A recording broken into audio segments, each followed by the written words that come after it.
皆さんこんにちは。日本語を喋れるようになるだけでかなり人生が楽しくなりますよね。日本旅行の楽しさだったり、見える景色だったり、感じることができる文化もさらに変わってきます。今日は日本語を喋れるようになるために必要なメソッドをすべて紹介していこうと思います。ぜひ最後まで見ていってください。Hi everyone, welcome to this final video of this How to Master Japanese series. If this is your first time watching, no worries, let me quickly catch you up. In video 1, we talked about how to learn the Japanese writing system, and I introduced some comprehensible input methods to help make things easier. Video 2 was all about listening, especially why you still can't understand spoken Japanese, even after studying a lot. Then in video 3, we focus on pronunciation and how to make your Japanese sound as natural as a native speaker's. And now in this video, I'm going to bring everything together and share a complete roadmap for mastering Japanese using all the methods we've covered so far. So if you really want to master Japanese, this video will be helpful for you. If you clicked on this video, you've probably been struggling with Japanese. Maybe you're feeling stuck. Like, no matter how much you study, you're not seeing the results you want. I get it, because I've been there too. When I was learning English, I remember feeling so frustrated I couldn't get the TOEIC score I was aiming for. Once I even cried because I felt no matter what I did, I couldn't achieve it. But the one fact is, learning English is hard for Japanese speakers. Learning Japanese is also super tough for English speakers, or for anyone whose native language is very different from Japanese. But here's the thing, that's totally okay. It's okay to feel frustrated. It's okay to go slow. What matters is that you keep going at your own pace. There's something I always remind myself in learning a language. Enjoy the process, enjoy your journey. Learning a language isn't just about hitting goals. It's about experiencing new things, connecting with new people, and enjoying every little step along the way. So don't be too hard on yourself. Keep learning, keep having fun, and trust that progress will come. Let's enjoy learning Japanese together. You got this. If you're new here, my name is Megumi. I was born and raised in Okinawa, Japan. When I was 20, I studied abroad in South Korea for about a year, and that's when my passion for language learning really began. After coming back to Japan from Korea, I started studying English really seriously. I majored in English at university, and during that time, I combined my university lectures with my own original self-study methods. Even though I never studied abroad in an English-speaking country, I'm now able to speak English like this. It wasn't easy, but I'm living proof it's possible. So I want to share this to encourage you, even if you can't go abroad, even if you're learning by yourself, you can make real progress. What matters is that you find methods that works for you, stay consistent, and believe in your journey. Currently, I speak English, Japanese, Korean, and I'm working on my fourth language, German. I also create language learning content on YouTube and teach Japanese online. In today's video, I'm going to talk about two super important topics when it comes to language learning. The very first thing you should always do when starting a new language, and how much output you actually need to improve. The tips I'm sharing today are not just for learning Japanese, they apply to any language you're trying to learn. And I think many of you watching this video probably can speak more than 2 languages, because Japanese is really someone's first foreign language. It's often their second or even third. So as you watch this video, I really encourage you to reflect on your own language learning journey and think about what's worked for you in the past and see how my advice can connect with your own experience. Hopefully this video can help you take your Japanese or any language to the next level. As always, I put timestamps down below, so feel free to skip around the video if you feel like it. Let's dive into the video.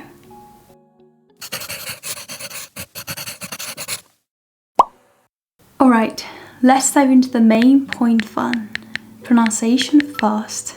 Over the years, I've met and talked with over 100 language learners, and I also have been learning languages for around 10 10 years and I also have the chance to teach Japanese to others. One thing I've noticed, something that's true across all language learners, is that good pronunciation can only be built at the beginning.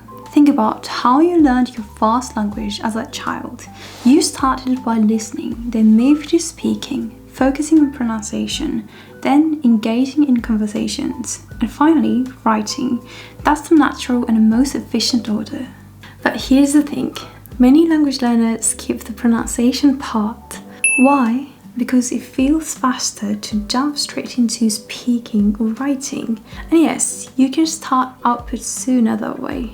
But if you skip pronunciation in the beginning, it's really hard to fix it later.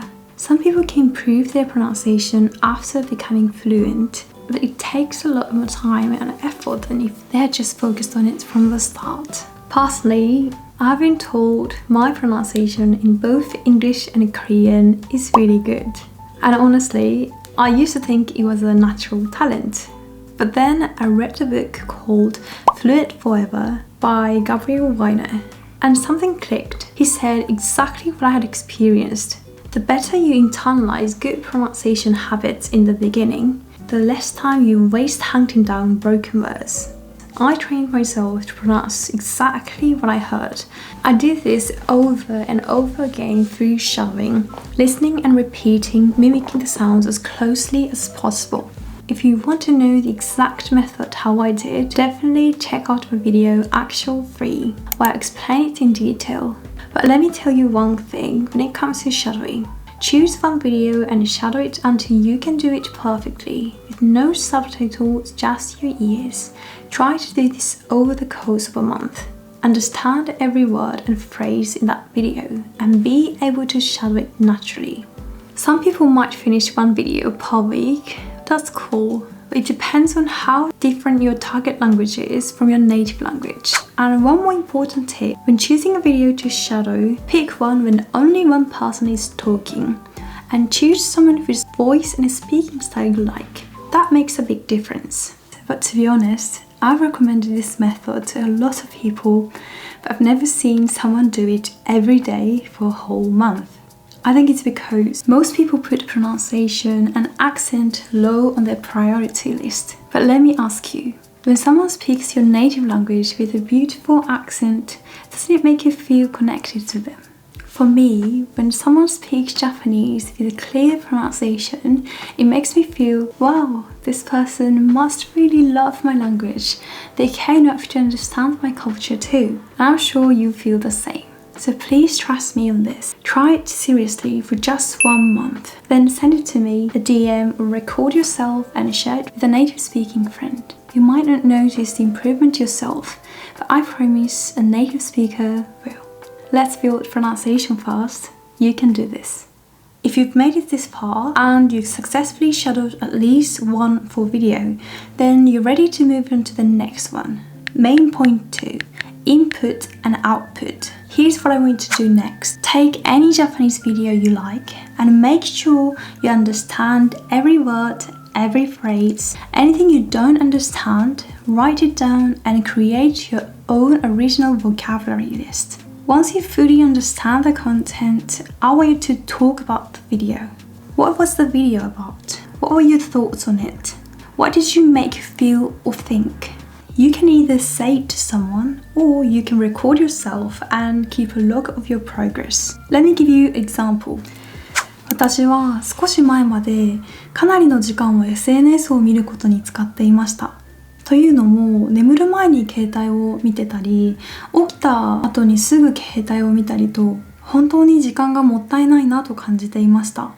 でも携帯をベッドから離れた場所に置いたり、眠る1時間前には読書をしたりなど、そうすることで1日の間に SNS に時間を使うことが少なくなりました。ぜひ SNS 中毒になっている方はこの方法を試してみてください。If you want to understand what I just said, here's a method I recommend. Step number 1. Translate sentence by sentence. Use tools like Google Translate or ChatGPT to break down each sentence. Don't just focus on individual words at first. You want to understand the whole idea. Step 2. look at each word individually. Then go back and write down the meanings of the words you didn't know, but in your own words so that you can understand. This is how you build your personalized vocabulary list. I used to do this in a notebook, but honestly, I didn't keep it up. So now I use Google Docs and it works so much better. I can type, edit and study all in one place. The reason step 1 comes first is because translating word by word often leads to very strange or incorrect meanings. But if you translate the whole sentence first, then dive into the vocabulary, everything makes more sense. By the way, ChatGPT is especially great for this because it can explain grammar and usage too. And if you're still unsure, don't hesitate to ask a native speaker. It really helps. The key here in step 2 is that you're actually making your own notes, and that active process helps the words stick in your memory much better. Actually, I often combine this method, input-output together, with main one shadowing. Shadowing one video takes a lot of time, especially in the beginning. So once I've mastered shadowing one video, and if I don't have a lot of time that day, I also do what I just explained in main 2. If you focus on talking about the video in Japanese, what you learned, what you think, you could practice both inputs and output, even with the same piece of the content. This method not only helps you observe the language, but also makes it your own. You're not just repeating anymore, you're expressing. And that's when real language learning starts to happen. Now let's move on to main 3, texting with native speakers. And honestly, this is one of the most fun and powerful forms of output for me.